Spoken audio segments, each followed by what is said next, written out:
teman-teman semuanya, selamat datang di podcast Bincang Samaku. Bincang-bincang seputar gosip gereja sama aku. Yes, ini merupakan program terbaru ya yang diselenggarakan oleh Komsos Sakramen Maha Kudus guys, sorry ya. Jadi ini merupakan episode paling pertama di Bincang Podcast sama aku. Yes, jadi sebelumnya kita perkenalan dulu guys. Seperti ada yang mengatakan, tak kenal maka tak sayang.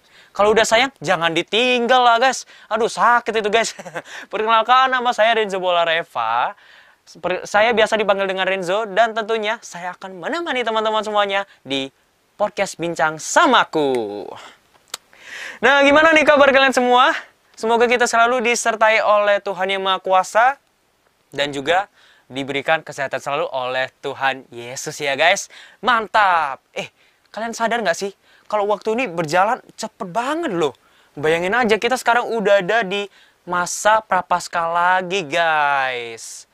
Aduh. Tapi sebelumnya kalian tahu nggak arti dari masa prapaskah itu apa sih?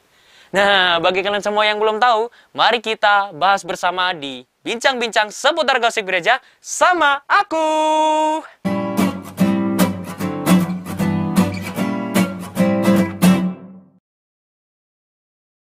Masa prapaskah itu di mana masa kita secara rohani dibangun dan disiapkan supaya layak dan pantas merayakan puncak dari misteri iman pada hari Paskah guys. Juga ada nih yang gak boleh kita lupain di masa prapaskah, apalagi kalau bukan pantang dan juga puasa guys. Nah, gimana nih pantang dan puasa kalian di masa pandemi ini? Semoga tetap semangat ya guys, harus tetap semangat. Biasanya ini masa prapaskah ini kita mulai dari hari Rabu Abu. Lalu kita memulai masa tobat tuh.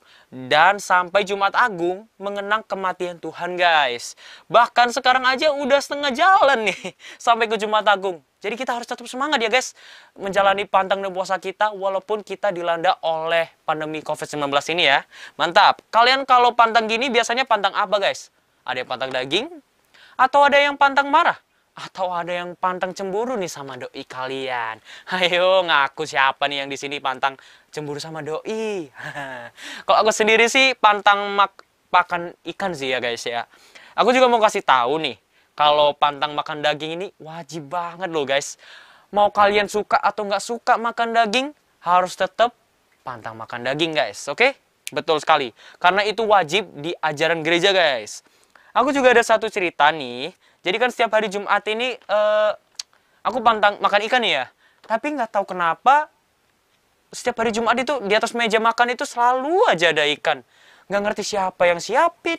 Nggak ngerti siapa lah yang buatin. Kan kalau nggak dimakan juga nggak enak gitu ya sama yang nyiapin sama yang buatin gitu.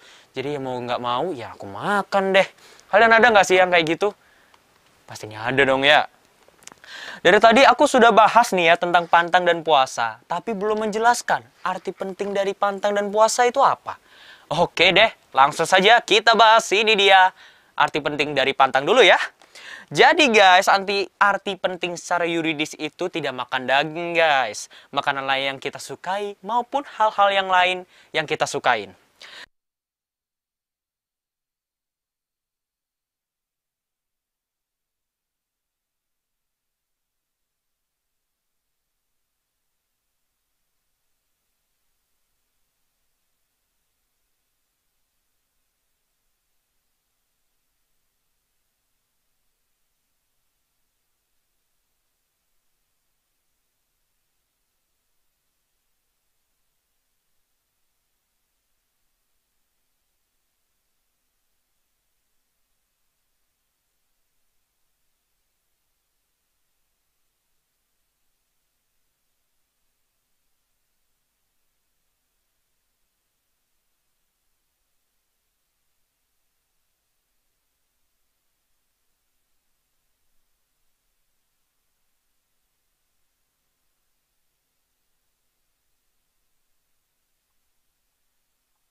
nongkrong kita lah di malam minggu.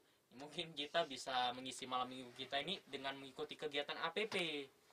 Nah, mungkin bagi kalian semua yang rekat sama OMK, bisa loh ikutan kegiatan APP yang pastinya diadain di gereja. Teman-teman coba deh ikutan. Selain sebagai bentuk pengorbanan kita ini, juga sebagai persiapan diri kita untuk menyambut Paskah, guys. Begitu juga dengan pantang yang lainnya ya, teman-teman. Intinya pantang itu kalian harus bisa mengurangi kecenderungan pribadi kita yang sudah menjadi hobi kita, guys. Aduh ya. Nah, terus kalian tahu nggak sih arti penting dari puasa ini? Jadi, arti penting dari puasa secara yuridis itu sih makan sekali kenyang dalam sehari, guys. Biasanya puasa ini dilakukan oleh umat yang beragama Katolik di usia awal-awal 18 tahun sampai usia 60 tahunan lah. Jadi, aku masih aman lah ya, guys ya, dari puasa. Dan bagi kalian semua yang usianya udah 18 tahunan sampai 60 tahunan, harus ikut puasa, oke? Kalau aku sih masih aman sih ya, guys ya. Nah, tetap ya, tapi kita tetap wajib sih pantang ya di usia 14 tahun ke atas ini. Nah, puasa itu diwajibkan setiap hari Rabu Abu dan Jumat Agung.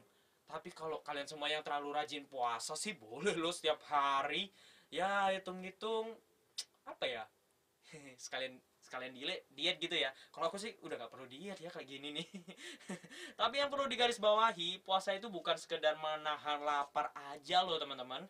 Puasa dalam masa prapaskah atau masa pasca ini yang diimbangi dengan doa dan derma ini akan membantu hati dan hidup rohani untuk bertumbuh semakin baik. Ada lagi nih teman-teman, kalian ada yang bingung gak sih? Kenapa sih di puasa kita itu kok gak ada ya jam puasa ataupun jam sahur ini? Nah, aku punya jawaban nih buat kalian semua yang masih bingung soal itu. Jadi gini nih, jadi di puasa Katolik ini nggak ada yang artinya itu puasa, ada buka puasa ataupun sahur, guys. Jadi tidak ada istilah batal puasa dan diganti dengan hari lain. Maksud saya diganti dengan hari lain, oke? Karena seluruh waktu kita itu kepunyaan Tuhan. Ingat ya, seluruh waktu kita ini kepunyaan Tuhan. Mantap. Jadi nggak perlu bingung lah jam sahur sama jam buka puasa ya. Cukup makan sekali kenyang itu dalam sehari udah cukup lah itu. Itu udah sesuai kok dengan ajaran gereja. Itu pun diwajibkan hanya hari Rabu Abu dan Jumat Agung, guys. Gampang banget gak sih aturan gereja kita tentang pantang dan puasa ini? Padahal kalau kita lihat di Alkitab nih ya, Yesus bisa berpuasa sampai 40 hari full loh. Aduh, bahkan berhasil loh melawan godaan melawan godaan iblis. Keren banget loh, guys. Maksud kita yang diberikan aturan berpuasa yang seringan mungkin masih sering mokel-mokel, ada yang curi-curi makan daging. Aduh, guys, kita harus contoh Tuhan Yesus ya. Kita bisa semangat dalam menjalani pantang dan juga puasa, guys. Coba deh refleksikan, sebenarnya aku ini pantang apa sih? Mungkin masih ada yang gak nentu nih pantangnya. Terus apakah aku sudah berpuasa dengan benar? Atau aku sudah mempersiapkan masa prapaskahku sebaik mungkin? Coba deh refleksikan diri kalian sendiri, oke? Nah, di balik aturan puasa dan pantang Katolik yang kelihatannya ringan, sebenarnya nih guys, terkandung nilai-nilai rohani yang dalam nih, yaitu puasa dan pantang tidak ada artinya jika dijalankan tanpa adanya semangat tobat, guys, atau menyangkal diri dan bermati raga. Karena peraturan tentang puasa dan pantang itu cukup ringan kok. Maka sebaiknya kita itu baik secara pribadi atau bersama-sama menyepakati cara puasa dan pantang yang dirasa lebih sesuai dengan semangat tobat dan mati raga yang mau kita nyatakan, guys. Jadi gimana nih, Mas? Sekarang masih mau pantang dan puasa ala kadarnya yang penting sekali makan kenyang, atau mempersiapkan pantang dan puasa sebaik mungkin yang sesuai dengan pertobatan yang kita ingin lakukan? Oke, guys, mungkin sampai di sini dulu pembincangan kita seputar gosip-gosip gereja di episode kali ini. Nah, aku juga memberikan kesempatan bagi kalian yang ingin menitipkan pertanyaan, titip salam, atau bahkan punya ide nih untuk pembahasan podcast selanjutnya. Bisa banget, guys. Hubungin nomor WA dan DM Instagram yang tertera di bawah ini, guys. Bukan di atas, nggak ada kan di atas. Nah, pokoknya di bawah ini, guys. Oke, mungkin sampai segitu dulu pembahasan kita di episode pertama. Saksikan episode berikutnya di podcast Bincang Samaku. bincang-bincang seputar gosip gereja sama aku.